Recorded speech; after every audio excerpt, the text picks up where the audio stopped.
Hello, this is Melvina Fredson-Cole, and this is the Faith and Work series, part 2. These series build on each other, so if you can, take time to listen to part 1.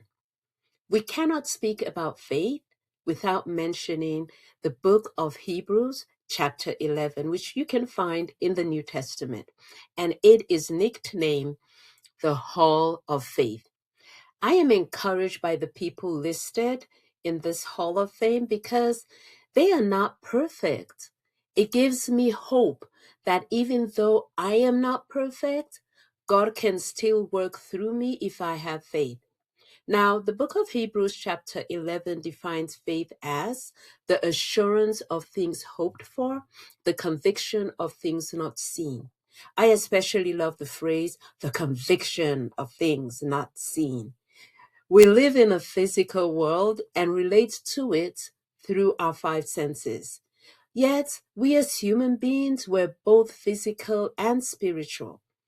And yet, spiritual realities are still unfamiliar to us. That is why faith is required, because the physical alone cannot understand spiritual things. Now, let us look at the father of our faith, Abraham. To appreciate Abraham's faith, it helps us to understand the culture where he lived, right? Before God called him, Ur of the Chaldeans. Archaeological findings show that Ur was not primitive. Abraham didn't live in a cave, right? Now imagine all the way back, archaeologists found the famous ziggurat of Ur, a massive structure dedicated to the moon god Nana.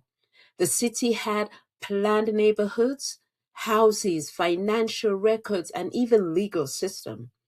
It was a wealthy, organized, and polytheistic society, meaning they worshipped many gods.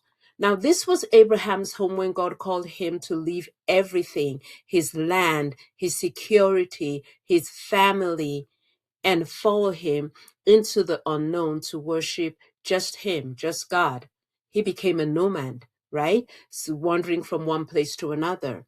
Now, I sometimes wonder if God called me to leave my home, my security, my family, and go somewhere uncertain with no job, no shelter, total dependence on Him. Would I really go without hesitation? Would I start thinking, does it have heating, running water, things like that? Because faith is the conviction of things not seen. That is why Jesus said in Matthew chapter 11, verse 20, that even faith as small as a mustard seed can move mountains. What about you? If God called you today, would you go? Now stay tuned for Faith and Works Part 3 and make it a meaningful week.